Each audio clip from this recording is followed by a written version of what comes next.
To the show, and apparently, well, thank you, Jody. Yeah, I guess that's a pretty ball. So, Jody, who is our wonderful assistant, just handed me a ball that says Shannon in the audience has a question.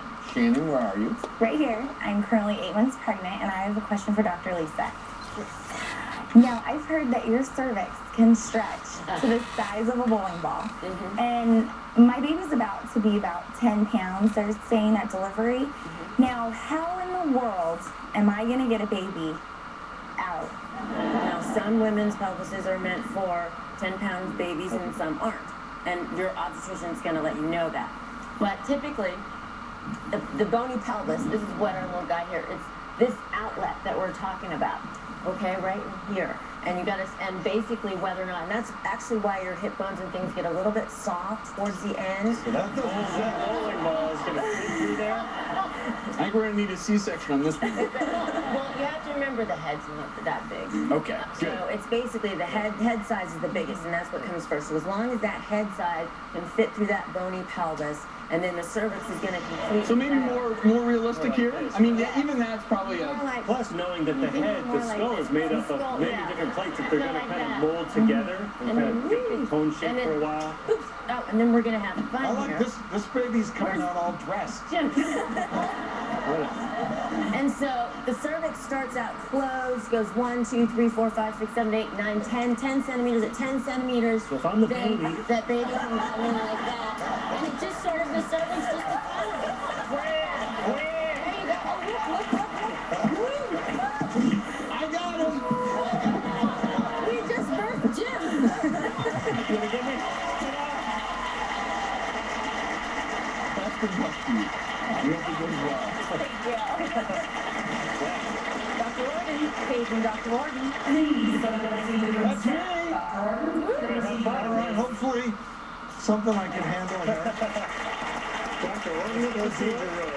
I think maybe another dirty diaper. I'm ready for whatever. Another dirty diaper. So I'm very curious. Somebody needs Botox. Go in the Snap. procedure room. That's what it is. What he's doing. Well, he's plastic White coat on. Wow, he's getting Put serious. on the white coat. Could get interesting. Good luck, Dr. Orton. Drew, I have Kevin here. He's 24 years old. He has a cyst on his head, and I need your help. Got your gloves here?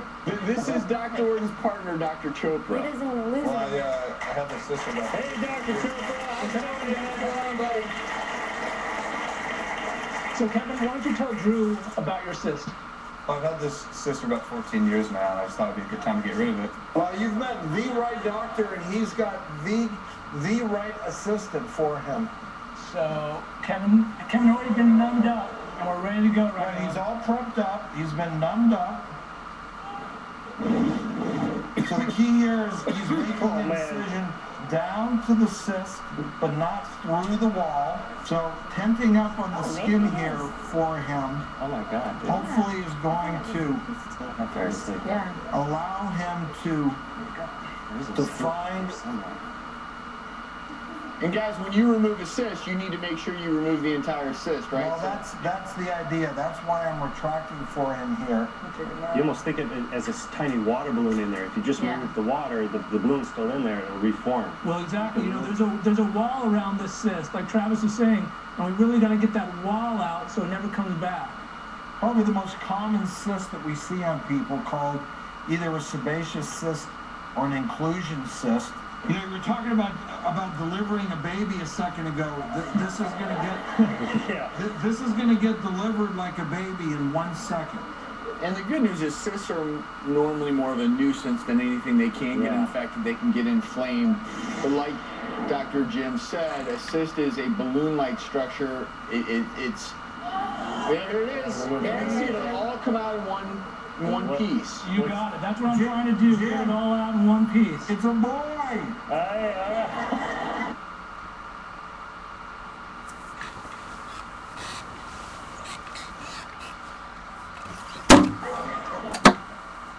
Well, it's not a pretty picture. It's kind of gross, full of blood. Taking a cyst out of someone's forehead after 14 years. Mud.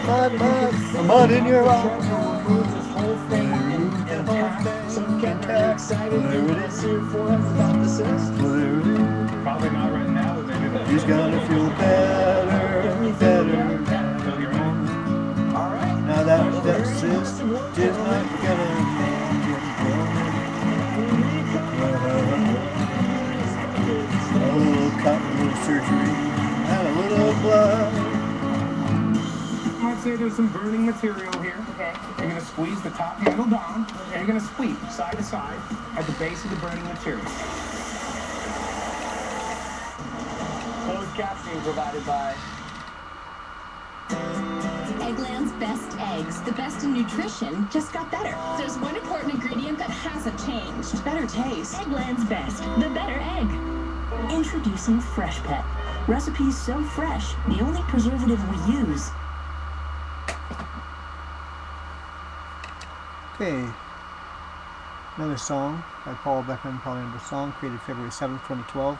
Again, this is the Doctors TV show on television, on cable. I am recording the show and then creating an oral commentary about it. As my oral commentary, I'm looking for health tips the doctors are sharing with us, and when I hear about them, I'm reiterating them so that they fit better into my consciousness. I have a slight touch of autism, so I need to reiterate the things I want to learn in order to take them in better.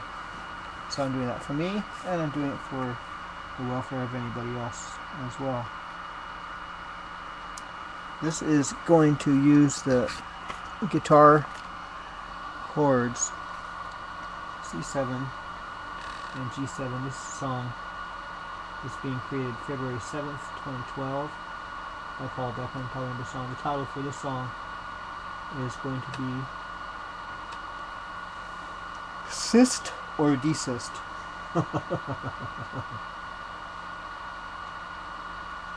Here we go.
Oh, cyst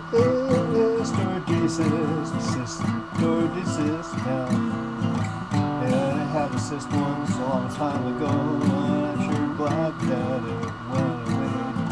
Oh, don't you know if you've had a cyst for 14 years or more, or even less, wouldn't it be best to get rid of that cyst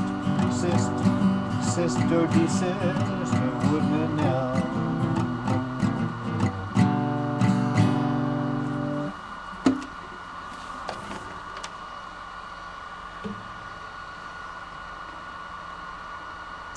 Lining dries up, you may get a bleeding point that bleeds, forms a clot, and that when you blow your nose, if it's a real dried up clot, it will be black.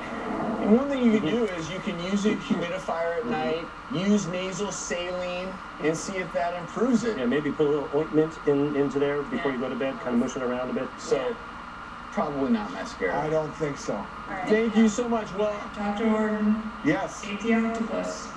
But now, drum roll please, it's time for our next stare. What is it?